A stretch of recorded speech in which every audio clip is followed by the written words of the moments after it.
Olá, seja bem-vindo de volta ao canal, Rodrigo aqui. Nesse vídeo eu vou falar sobre os conceitos básicos de Python, o que eu recomendo que você aprenda primeiro antes de começar a programar em Python.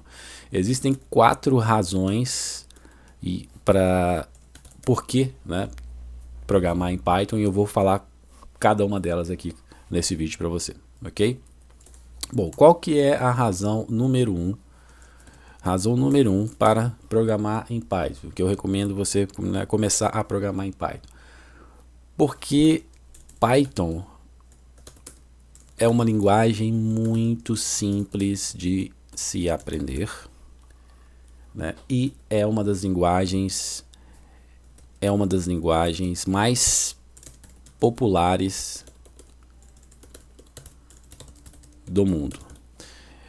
E você pode conferir isso nesse site aqui, TOB, eu vou deixar o link aqui na descrição. É um site que reúne, né, as principais linguagens mais populares, as linguagens mais populares no mundo. Então você pode entrar aqui, a informação está em inglês, mas você pode traduzir o site, né, para português, clicando com o botão direito, você vai conseguir traduzir. E você pode ver aqui, ó, que Python é a linguagem mais popular, e essa pesquisa, ó, é desse ano, de abril de 2023, ou seja, é a linguagem número 1, né, no ranking das linguagens mais populares no mundo. Então essa é a razão número 1 pela qual eu recomendo você aprender Python, né? E outra razão também, ainda em cima dessa primeira razão, por ser, né, obter uma demanda enorme de trabalho no mercado local e global, né? Hoje a demanda por programadores Python, ela não é só aqui no Brasil, ela é uma demanda global, né? Então essa é uma outra razão. Muitas pessoas também me perguntam, mas e JavaScript? A JavaScript também tem muita popularidade? Sim, JavaScript é uma boa linguagem, né? Quando o assunto é quero ser um front-end developer.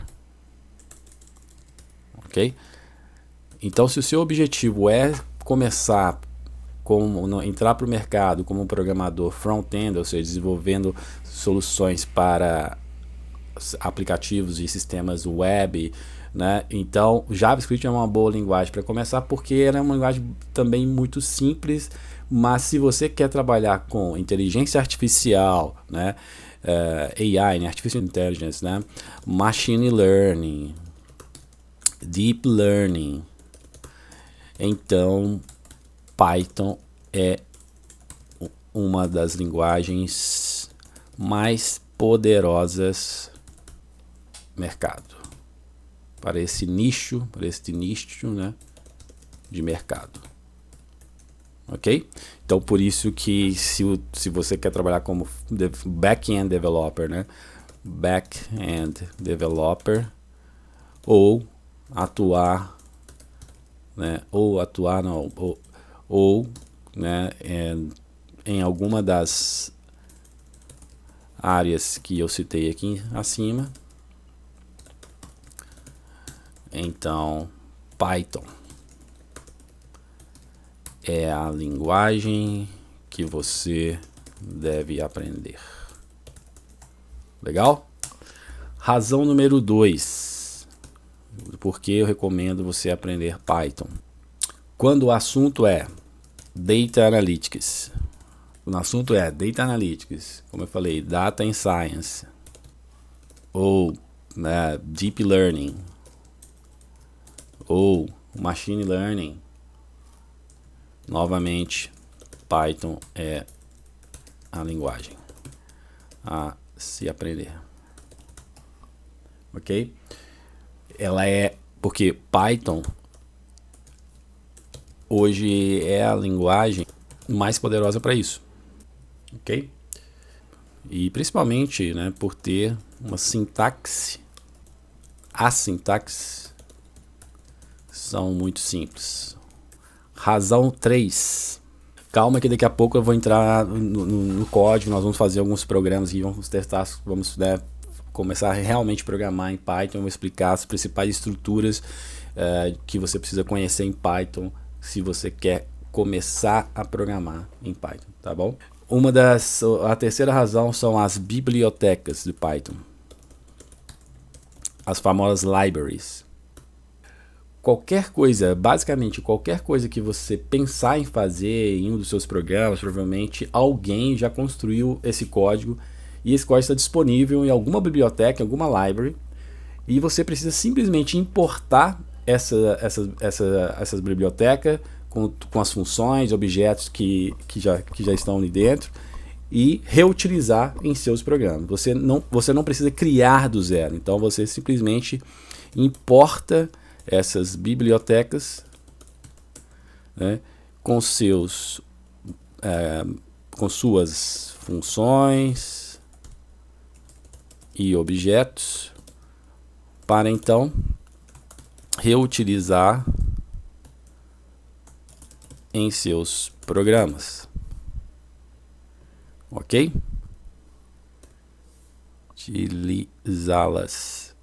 Reutilizá-las em seus programas, ok? Então, assim, essa é uma grande vantagem também do Python.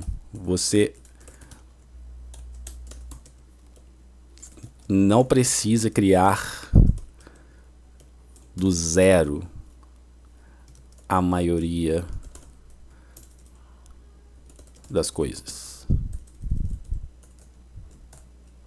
E razão número 4, existe uma demanda enorme do mercado de trabalho para contratar pessoas que sabem programar em Python. Provavelmente uma das maiores preocupações que você tem é de conseguir o seu primeiro trabalho como programador, correto? Né? Ou programadora. E se você sabe Python, então pronto, esse problema já está resolvido, porque Python é uma das melhores linguagens para você conseguir o seu primeiro trabalho na área de tecnologia. Porque simplesmente muitas pessoas estão precisando de pessoas como você, que sabem, né, programar em Python, ou que vão aprender a programar em Python e estarão preparados pelo menos como programador júnior, né, para entrar para o mercado aí de programação, né, em Python. Bom, então essas são as principais 4 razões pelas quais eu recomendo, né, você aprender Python, né? Mas agora, como eu prometi, vamos para a parte do tutorial desse vídeo, onde eu vou te ensinar a base da programação em Python. E se você ficar comigo até o final desse vídeo, eu tenho certeza que você vai aprender bastante. Porque eu acredito que uma das melhores maneiras de você aprender a programar é aplicando imediatamente o que você está aprendendo e praticar, né? Porque programação é como você aprende, por exemplo, matemática. Você tem que fazer exercício, você tem que repetir até que vai chegar um momento que a lógica vai entrar na sua cabeça, você vai conseguir entender melhor como que daquela linguagem de programação, nesse caso Python, funciona, e aí de tanta repetição você vai começar a ganhar o que? Proficiência, habilidade para programar naquela linguagem. Agora um aspecto importante, né? O que você precisa para programar, né, para começar a programar em qualquer linguagem? Normalmente, né, para você escrever seu código, seus programas, né, você vai precisar de um editor de texto, ou mais popularmente conhecido como editor de código, ou IDE, né? Interface Development Environment, ok? E para isso, normalmente você tem que instalar, né, a linguagem que você vai utilizar para programar, que nesse caso é Python. Você tem que instalar o Python, tem que instalar uma IDE, né, um editor de código que você vai trabalhar, né, e para você conseguir ter o seu ambiente para você criar os seus programas. Mas nesse vídeo você não vai precisar fazer nada disso. Ao invés disso, nós iremos utilizar um editor de código web, né, ou seja, browse-based e gratuito chamado Replit. tá? Replit. Eu vou deixar ele aqui o link daqui, o endereço do site aqui para vocês olharem. Basicamente, o Replit o Replit é uma plataforma online gratuita que te permite escrever o código dos seus projetos sem ter que instalar nada em seu computador. Então nós vamos utilizar o Replit. É muito simples. O link vai ficar aqui na descrição, né? Aí você só tem que criar a sua conta e também, né, para você conseguir me acompanhar durante esse vídeo. Você vai começar então, né, no Replit com uma conta gratuita, mas depois, se você quiser, né, você poderá aí, né, migrar para uma versão paga, porque tem outros recursos bem bacanas lá dentro do Replit, ok? Mas agora simplesmente cria sua conta gratuita lá para começar a criar os seus programas em Python. Seria legal você criar agora, dar uma pausa no vídeo, cria a sua conta lá no Replit, e aí, porque aí você vai conseguir me acompanhar e fazendo junto comigo, né, na medida que eu for criando os programas, tá bom?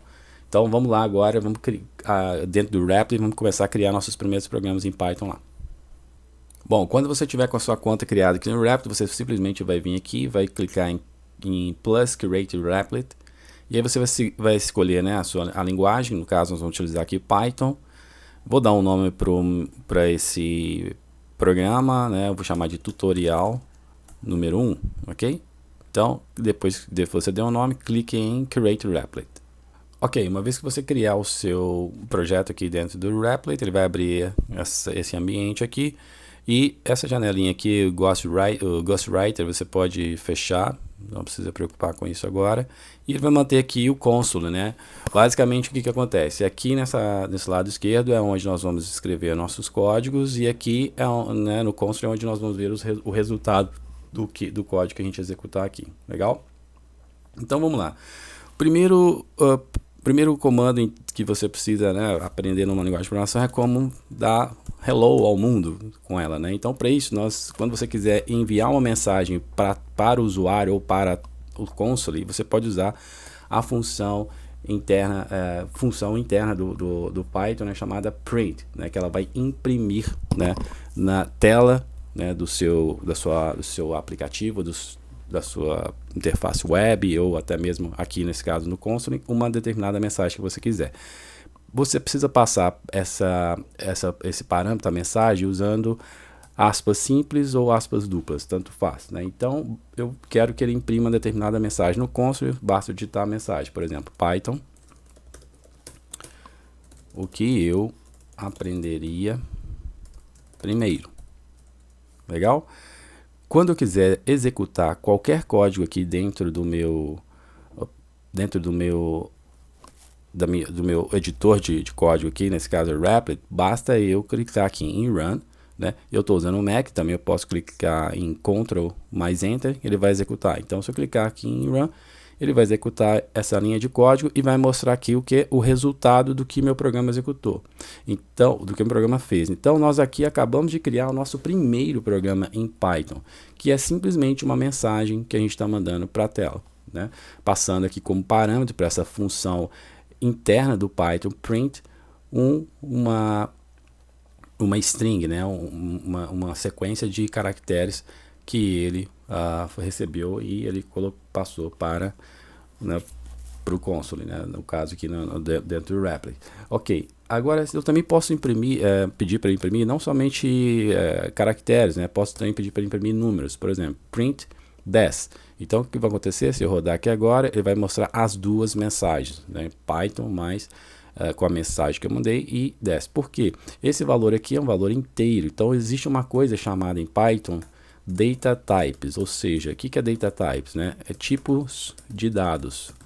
Nós temos alguns, né, tipos de dados, vários, né? Então, o primeiro dele, int, você pode ver que o Replit aqui já está dando uma mensagem para mim aqui dizendo que o que significa esse tipo de dado int, que é de inteiro, né, que para você tratar números. Nós temos outro tipo de dado, né, que é string, str, por exemplo, aqui o Replit, o editor de código, já está identificando que eu estou querendo me referenciar a uma string, ou seja, esse texto que nós passamos aqui primeiro, ele é uma string. Uma string é simplesmente uma sequência de caracteres, né? Então, um outro tipo de dado que nós temos é o float, né? Float é quando nós estamos falando de valores, números que têm casa decimal, né? E por quê? Eu posso então fazer combinação, posso fazer cálculos. Então, float é como se fosse, por exemplo, 10.7, né? Ou 10,7. Tudo isso são valores que entendidos, um tipo de dado entendido como float, um tipo de dado float. Então, por exemplo, se eu quiser fazer uma seguinte soma, 10 mais 7, eu posso fazer. Ele vai entender que esse valor aqui tem que imprimir, ele tem que fazer a soma desses dois valores, porque ele entendeu que isso não é uma string, mas sim valores numéricos do tipo inteiro, ou seja, o tipo desse dado, o data type dele é inteiro. Então, novamente, se eu executar aqui novamente o run, no final aqui, então o que ele fez? Imprimiu primeiro a mensagem que nós pedimos, depois imprimiu o número 10, depois ele fez o que? Somou 10 mais 17 e executou aqui e mostrou que agora o valor é 17. Então, uma vez que eu entendo que eu tenho como imprimir na tela do meu aplicativo informações através da função print, e eu entendo que eu tenho data types, né, eu já entendo quais são os data types de Python, os principais data types, né, e como eles funcionam e como utilizá-los. Eu também preciso, uma outra coisa que eu preciso aprender que é muito importante é trabalhar com variáveis. Variáveis nada mais é do que um local onde você vai armazenar valores dentro do seu programa que você vai trabalhar depois. Por exemplo, se eu fizer essa conta aqui, 2 vezes 5 mais 8, por exemplo, ok? E eu executar aqui, o Python não vai me mostrar nada, porque eu não pedi para imprimir na tela, não armazenei esses valores em uma variável, eu não tratei, ele simplesmente fez essa conta e armazenou isso em memória. Mas se eu quiser, eu posso armazenar isso em uma variável. Como que eu declaro uma variável? Basta eu dar um nome para ela, por exemplo, cálculo, o sinal de igual, esse sinal de igual significa atribuição de valores, e aí eu simplesmente vou atribuir para essa variável um determinado valor. E Python tem uma virtude muito grande. Quando eu declaro uma variável, eu não preciso informar qual que é o data type, né? Qual que é o data type desta variável. Tá? Eu não preciso falar isso para o Python. Ele identifica o tipo de dado dinamicamente. A partir do momento que eu uso o sinal de igual, que significa que o Python entende que eu estou fazendo uma atribuição, ele já identifica qual que é o tipo de dado.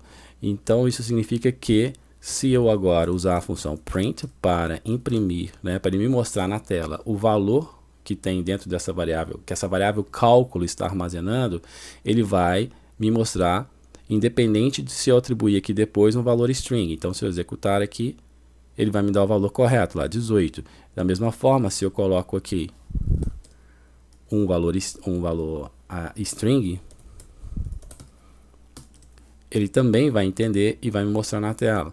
Então, ele entende qual que é o tipo de dado sem que eu tenha que especificar que aquela variável vai ser do tipo string inteira. Ele faz isso dinamicamente para mim. Legal? Bom, depois que você aprender a trabalhar com variáveis, é importante também você aprender a trabalhar com listas em Python. Para que servem as listas? Vou te dar um exemplo aqui. Imagina que eu preciso armazenar em variáveis os meses do ano. Então, digamos que eu tenho uma variável mês 1, que vai ser igual a janeiro e assim por diante, né?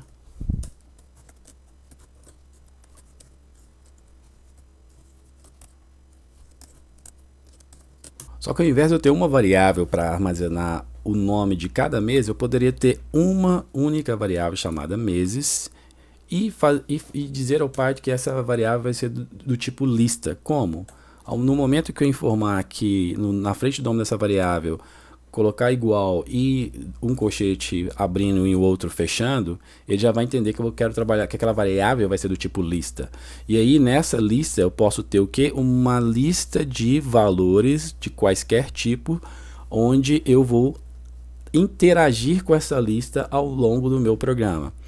E cada valor que tiver nessa lista, ela vai estar indexado, né, na memória do Python através de uma posição na memória que começa de 0 sucessivamente. Então, eu vou colocar aqui os meses que eu quero.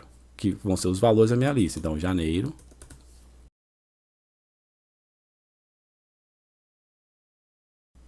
Legal?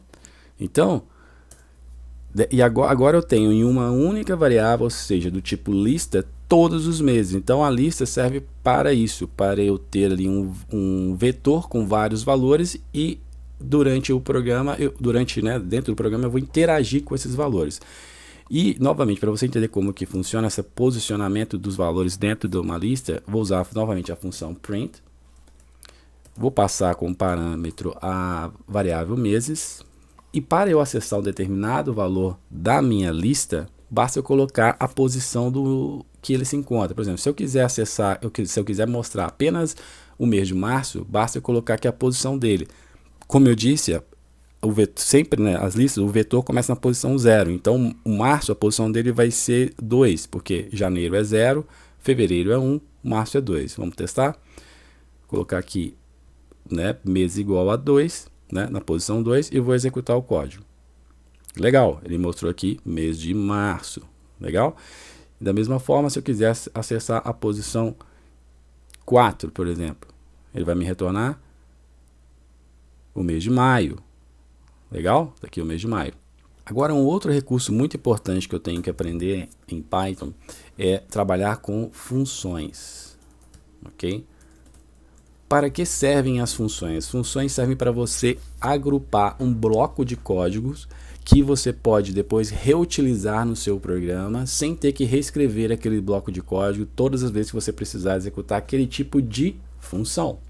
Então imagine que você precisa criar uma função para imprimir, todas as vezes que você quiser imprimir, né, mostrar os meses do ano, você tem que chamar essa função. Ao invés de você escrever esse código todas as vezes no seu programa onde você tem que mostrar os meses do ano, você cria uma função que faz isso, deixa esse código lá nessa função criado uma vez só e você reutiliza essa função em qualquer parte do seu programa onde você tenha que utilizar.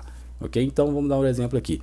Agora, como que eu crio uma função em Python? Qual que é a sintaxe? É simples, só você digitar a palavra reservada keyword def, que significa define, espaço, o nome da função. Então eu vou chamar aqui essa função de quiz, porque nós vamos fazer aqui uma espécie de game, uma espécie de jogo. Nós vamos criar um programa aqui que vai ser uma espécie de game, ok? Você utiliza keyword def, define, dá um nome para essa função, que pode ser qualquer coisa, eu coloquei aqui quiz, né? E abre e fecha parêntese, porque a função ela tem que ter, ela pode receber um parâmetro, então você tem é opcional, mas então você tem que abrir e fechar parênteses para ali ficar aonde ele poderá depois, né, no futuro, se você quiser passar um parâmetro para essa função. E 2 pontos na frente, pronto. No momento que você fizer isso, o Python o nosso editor de código aqui, o Replit, né, já identou aqui o nosso código, colocando aqui o cursor, né, 2 espaços depois do início da nossa keyword reservada aqui, def. Significa que agora eu posso começar a criar os meus blocos de código que vão estar encapsulados, ou seja, vão fazer parte dessa função. Então vamos dar o exemplo que eu disse, eu quero imprimir todos os meses do ano. Então, por exemplo, eu posso colocar aqui print fevereiro, ou todos os meses, né, que estão na minha lista. Janeiro.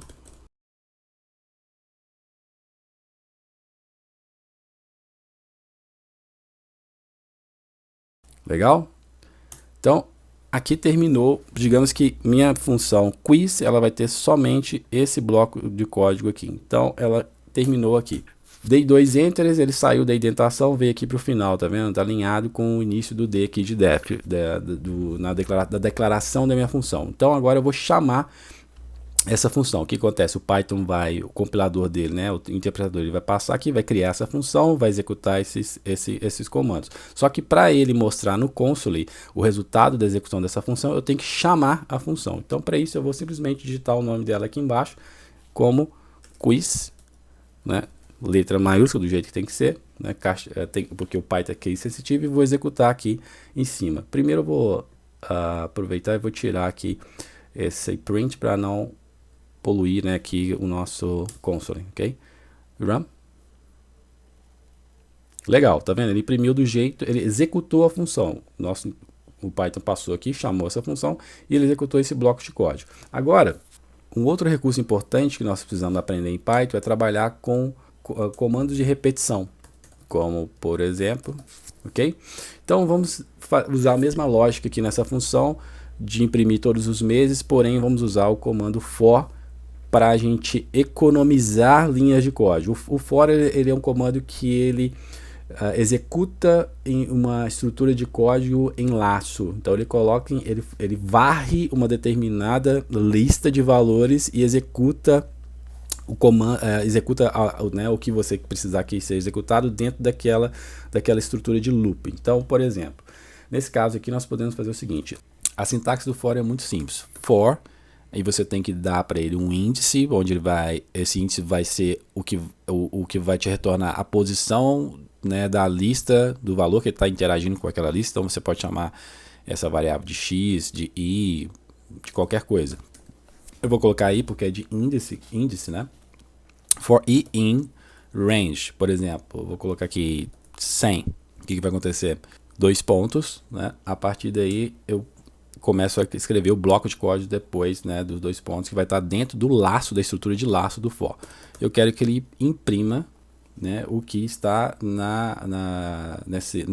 o valor desse que está na variável i, que é o meu índice. O que vai acontecer? Olha que interessante. Vou executar aqui agora.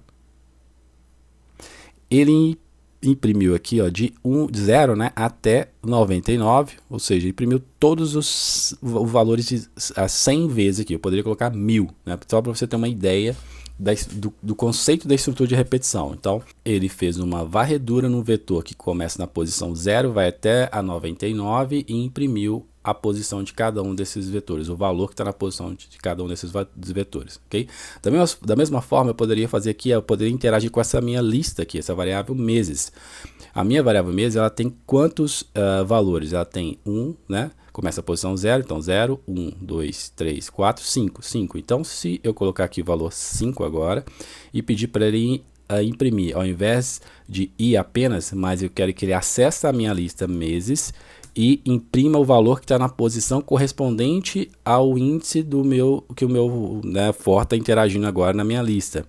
Então, ele vai imprimir o quê? Os meses, correto? Então, ele vai ter que vir aqui, ó, vai começar na posição 0, quando ele entrar nessa linha aqui, ele vai chegar e vai imprimir o quê? Acessar a minha lista meses, como a posição 0 tem janeiro, tem que mostrar janeiro até chegar na última posição, que é a posição 5 e imprimir o mês de junho, correto? Então vamos executar aqui. Legal, ele foi até maio, porque o meu vetor tem, né, eu começo na posição 0, ok?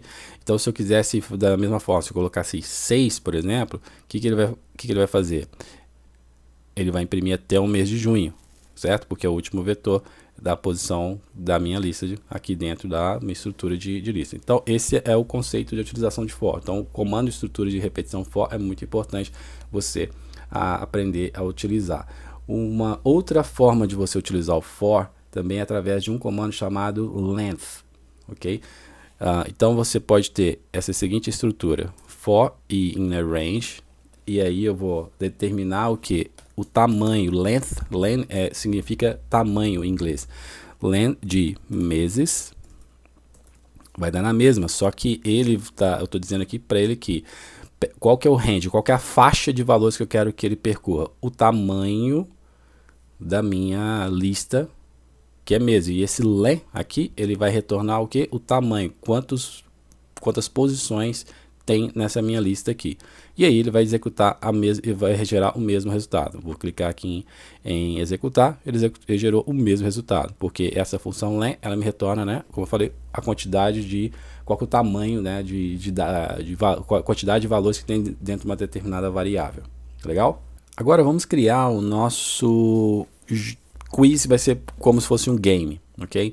Eu vou apagar essa estrutura aqui de listas que eu criei e vamos fazer do zero aqui. Vamos lá. O que eu quero fazer? Deixa eu apagar aqui também essa estrutura. Eu vou criar aqui uma lista para armazenar as perguntas e uma outra lista para armazenar respostas. Então eu vou criar aqui uma lista chamada perguntas e outra lista que eu vou chamar respostas. E eu vou colocar as seguintes perguntas. Só garanta o seguinte, né, que as respostas elas precisam estar na mesma ordem aqui as perguntas para o nosso programa funcionar legal, ok? Para ficar mais fácil de você compreender. Então, eu vou criar aqui as perguntas.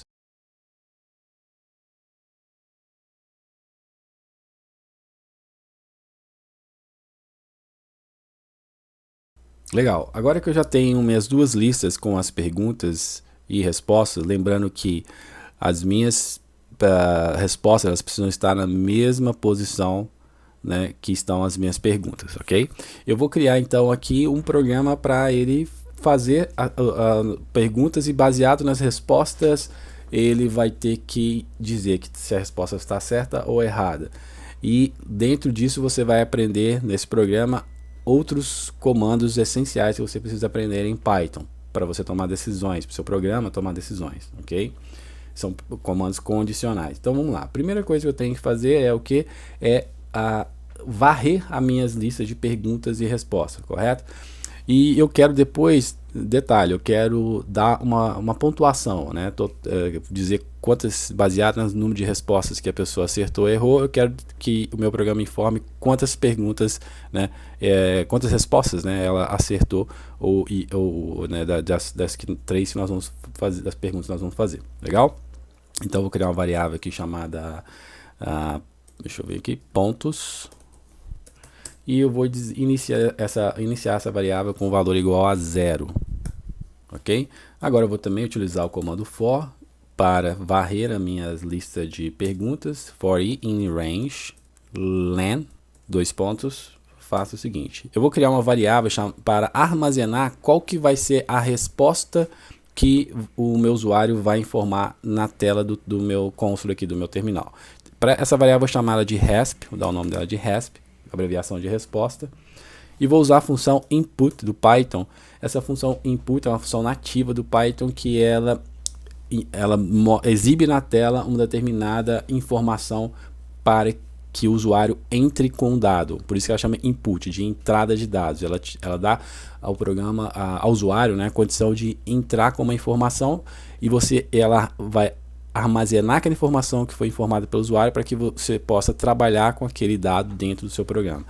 E é muito simples de utilizar, basta você chamar ela como input e passar como parâmetro, né, o valor que você quer que ela mostre na tela para o usuário. Nesse caso nós vamos ter que mostrar o que? Uma pergunta, certo? Então nós vamos acessar a nossa lista perguntas.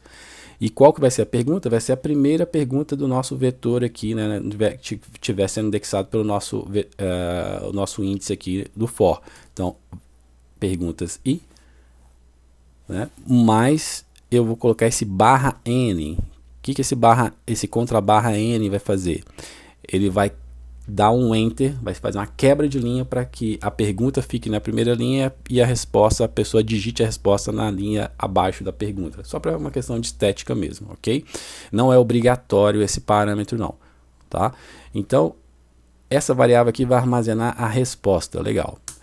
E aí, eu tenho que testar, né? Se essa resposta, ela é verdadeira ou falsa.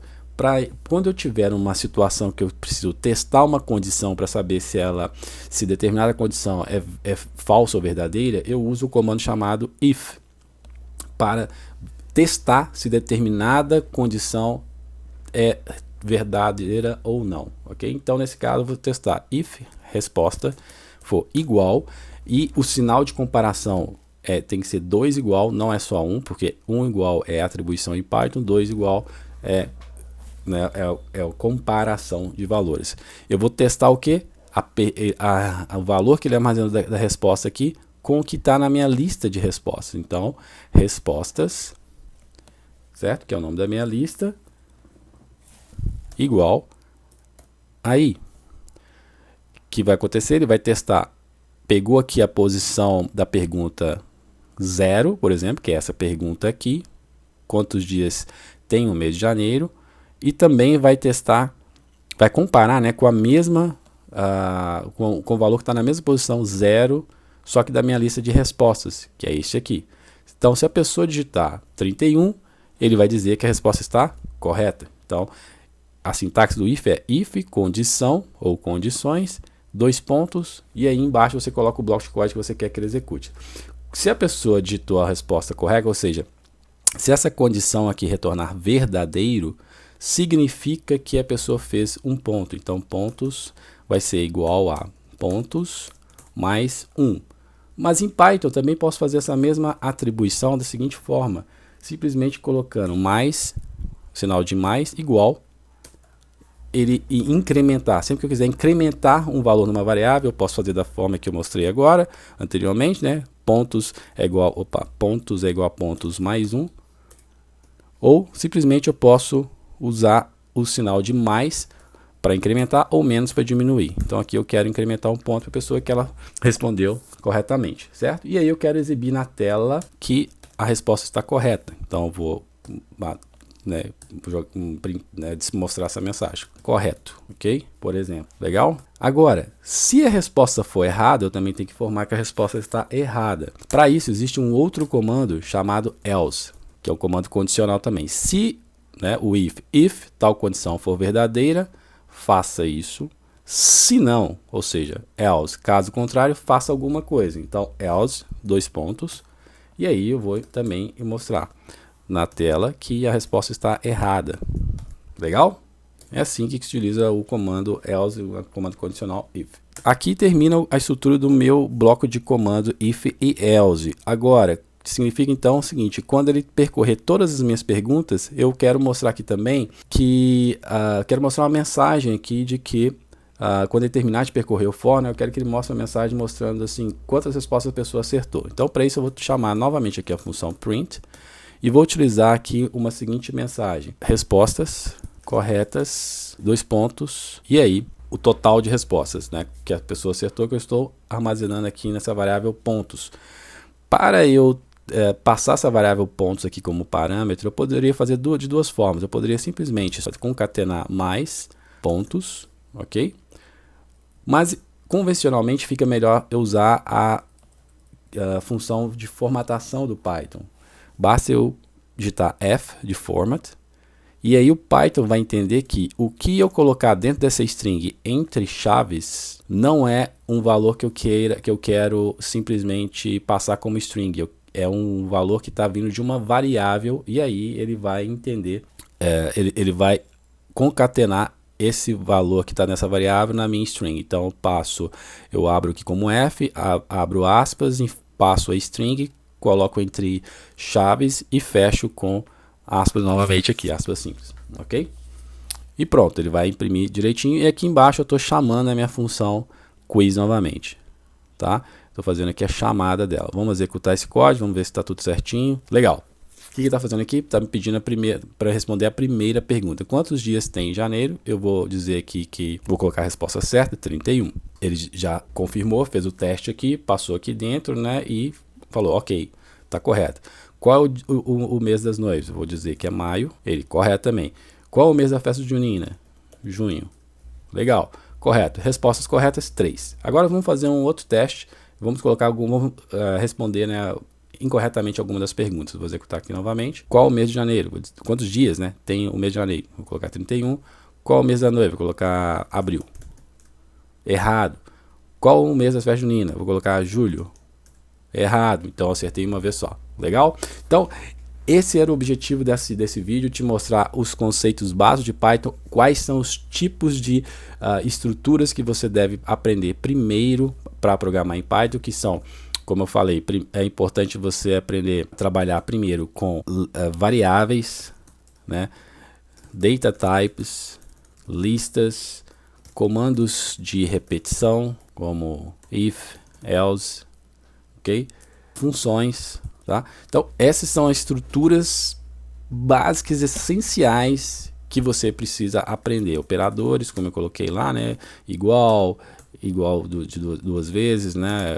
Para comparação, igual de atribuição, mais para incrementar, igual. Então assim, esses são conceitos importantes, estruturas importantes que você precisa aprender para você saber programar em Python. É o essencial, isso é essencial que você precisa aprender, ok? Bom, espero que você tenha gostado desse vídeo.